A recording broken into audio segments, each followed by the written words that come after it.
देखेंगे कि प्राकृतिक वनस्पति है क्या। तो प्राकृतिक वनस्पति का अर्थ है कि वनस्पति का वह भाग जो मनुष्य की सहायता के बिना अपने आप पैदा होता है, उन्हें प्राकृतिक वनस्पति कहते हैं। हम दूसरे शब्दों में बोल सकते हैं कि प्राकृतिक वनस्पति हम उसे कहते हैं जिसमें मनुष्य का नहीं बल्कि प्राकृतिक का योगदान होता है, प्राकृतिक के माध्यम से उसका विकास होता है, उसे ही हम क्या कहते हैं, प्राकृतिक वनस्पति कहते हैं। हम अपने चारों जब हम नजर दौड़ाते हैं किसी क्षेत्र में पेड़ देखते हैं बहुत ऊंचा पाया जाता है, तो किसी क्षेत्र में पेड़ नीचा पाया छोटा पाया जाता है, सघन पाया जाता है। इन पेड़ों में पौधों में अंतर का प्रमुख कारण है वर्षा। वर्षा के कारण क्या है, जहां पानी अधिक पड़ता है वहां पेड़ क्या होगा, विकास अधिक होगा। जहां पानी कम आता है, जैसे हम मरुस्थल क्षेत्र में बोल सकते हैं, पेड़ों का विकास क्या होता है, नहीं होता है, पेड़ छोटा छोटा पाया जाता है।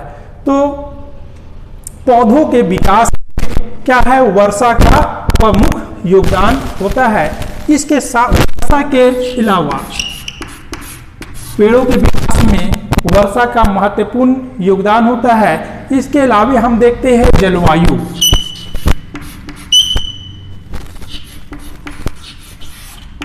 जलवायु और हम बोल सकते हैं उचावच। पौधों के विकास में जलवायु का महत्वपूर्ण योगदान होता है। हम हिमालय क्षेत्र में जब हम देखते हैं कि हिमालय क्षेत्र में जैसे जैसे हम ऊपर की ओर बढ़ते चले जाते हैं तो ऊंचाई क्या होता है, बढ़ते चला जाता है। जब ऊंचाई बढ़ेगा तो तापमान क्या हो जाता है, घटते चला जाता है। और ऊंचाई बढ़ा तापमान घटा, वहाँ का वनस्पति में क्या होगा, उस तरह का क्षेत्रों में शंकुधारी वनस्पति मिलता है। जब हम राजस्थान क्षेत्र में आते हैं तो यहाँ क्या है, पर्वतीय क्षेत्रों की अपेक्षा राजस्थान क्षेत्र में क्या होता है, गर्मी खूब पड़ता है। गर्मी पड़ने के कारण यहाँ पर क्या है, जलवायु में अंतर के कारण पेड़ क्या हो जाता है, नीचा या छोटा पाया जाता है। भारत का जो वन है 5 भागों में बांटा गया है। पहला है उष्णकटिबंधीय सदाबहार वन, इसे हम उष्णकटिबंधीय वर्षा वन भी कहते हैं, दोनों का एक ही नाम है। अब हम देखेंगे कि उष्णकटिबंधीय सदाबहार वन ये कहाँ पाया जाएगा, किन क्षेत्रों में पाया जाएगा। तो जिन क्षेत्रों में 200 सेंटीमीटर से अधिक वर्षा होता है, जिन क्षेत्रों में 200 सेंटीमीटर से अधिक वर्षा होता है, वैसे क्षेत्रों में उष्णकटिबंधीय सदाबहार वन पाया जाता है। तो क्या लिखेंगे, 200 सेंटीमीटर से अधिक वर्षा वाला क्षेत्रों में, अधिक वर्षा वाले क्षेत्र, ठीक है। जहां पर 200 सेंटीमीटर से अधिक वर्षा होता है वहां उष्णकटिबंधीय सदाबहार वन पाया जाता है। और यहाँ पर जब वर्षा अधिक होगा तो पेड़ का भी ऊंचाई क्या होगा, अधिक होगा। तो यहाँ पर जो पौधा यानी पेड़ पाया जाएगा 30 मीटर से 60 मीटर के बीच में ये पेड़ का ऊंचाई पाया जाता है। और इसकी विशेषता क्या है, यहाँ पर वर्षा अधिक हो रहा है, तापमान भी अधिक पड़ रहा है, जिसके कारण जो वहाँ का जो पेड़ है, पेड़ का जो लकड़ी है वो क्या हो जाता है, कठोर पाया जाता है, कठोर मिलता है, जिसका इसका उतना महत्व नहीं है। तो अधिक तापमान और अधिक वर्षा के कारण तापमान और वर्षा के कारण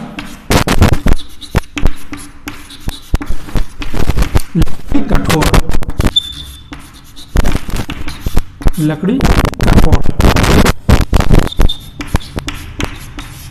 कठोर मिलता है। तो हम या उष्णकटिबंधीय क्षेत्रों में देखें वर्षा 200 सेंटीमीटर से अधिक हो रहा है, पेड़ों का ऊंचाई 30 मीटर से 60 मीटर के बीच में हो रहा है, तापमान और वर्षा अधिक होने के कारण लकड़ी क्या हो रहा है, कठोर मिलता है। अब इसका हम क्षेत्र जानेंगे या किन क्षेत्र में जाता है। आप लोग इसे उतार दीजिएगा।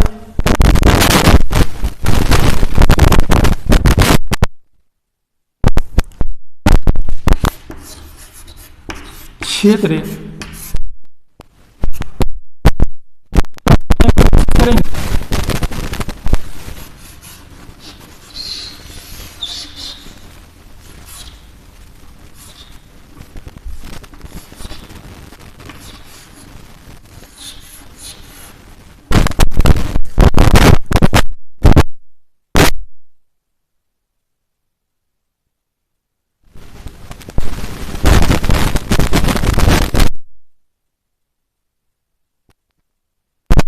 बन गया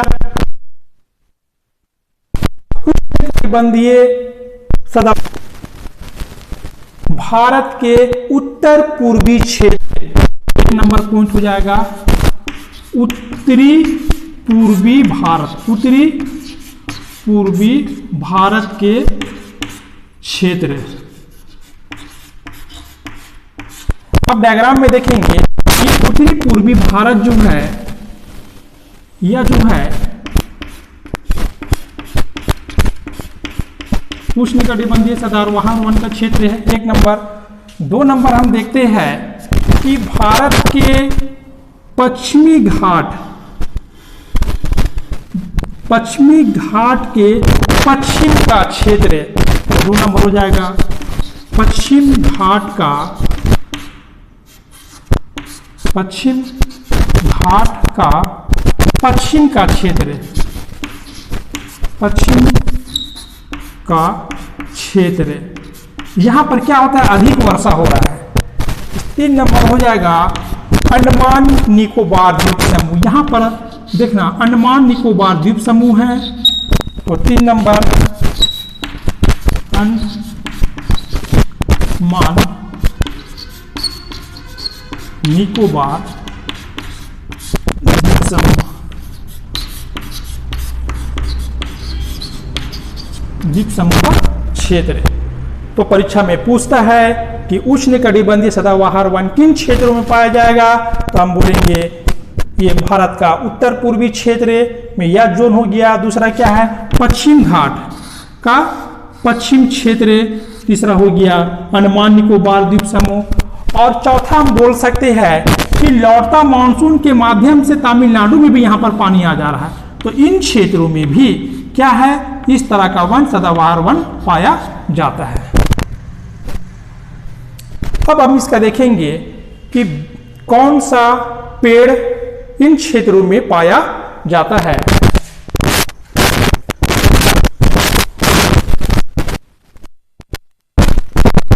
प्रमुख वृक्ष, इसमें जो प्रमुख वृक्ष जो है महोगनी, एबोनी, रोजवुड, रबर और सिनकोना, यानी उष्णकटिबंधीय सदाबहार वन में इस तरह का वन पाया, इस तरह का पेड़ पाया जाता है। परीक्षा में पूछता है कि महोगनी किन क्षेत्रों में, यानी किन प्रकार के वनस्पति के क्षेत्रों में पाया जाता है, तो हम क्या बोलेंगे, सदाबहार वन में महोगनी पाया जाता है। इस तरह इसे आप याद कर लीजिएगा।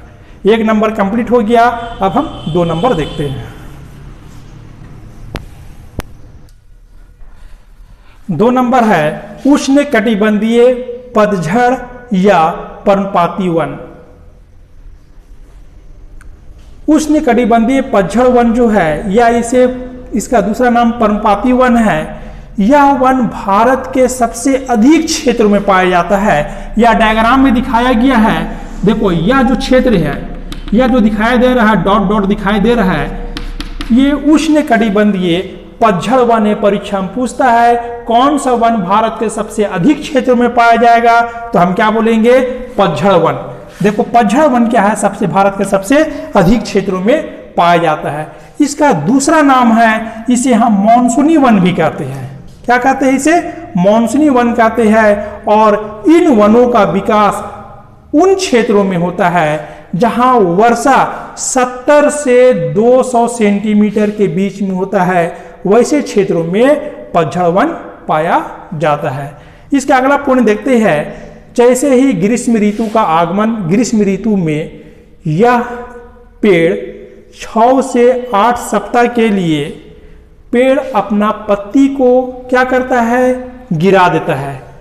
ठीक है, 6 से 8 सप्ताह के लिए पेड़ अपना पत्ती को क्या करता है, गिरा देता है। इसका सबसे प्रमुख विशेषता है। अब हम जानेंगे इसका क्षेत्र।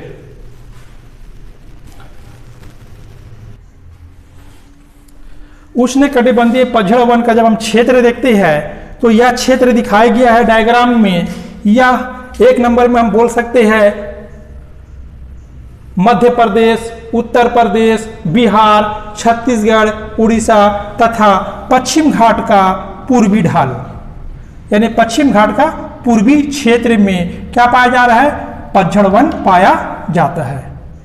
अब देखते हैं कि इसमें जो वृक्ष पाया जाता है, इसमें जो प्रमुख वृक्ष है साल, सागवान, पीपल, नीम, शीशम, चंदन, कुसुम, इन क्षेत्र का यानी पतझड़ वन क्षेत्रों में इस प्रकार का वृक्ष पाया जाता है।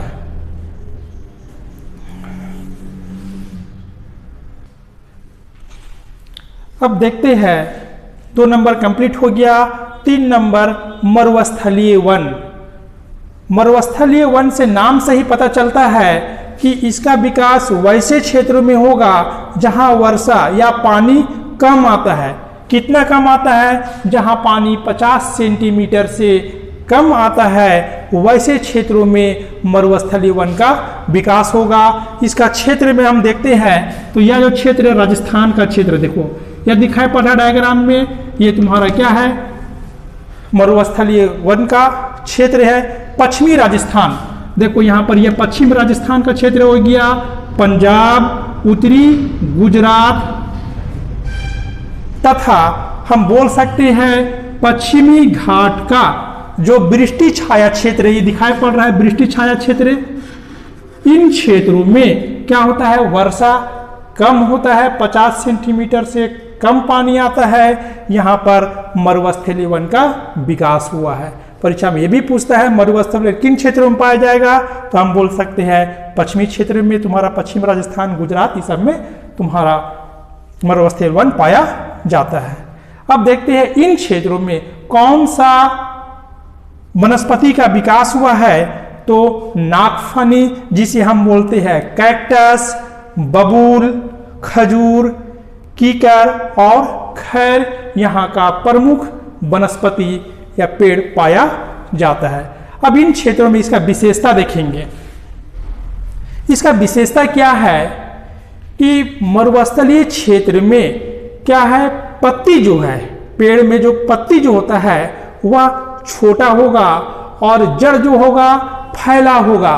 पानी के तलाश में, पानी की खोज में वो क्या होता है, यानी जड़ चारों कोना चारों ओर फैला होता है और पत्ती छोटा रहने के कारण वाष्पीकरण की क्रिया कम से कम हो सके।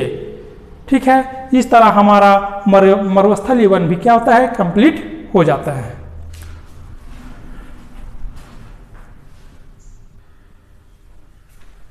अब इसका चौथा पॉइंट और 5वां पॉइंट आप अगला वीडियो में देख लीजिएगा। आपको वीडियो कैसा लगा आप मुझे जरूर बताइएगा। आप वीडियो अच्छा लगता है तो लाइक और सब्सक्राइब जरूर कीजिएगा।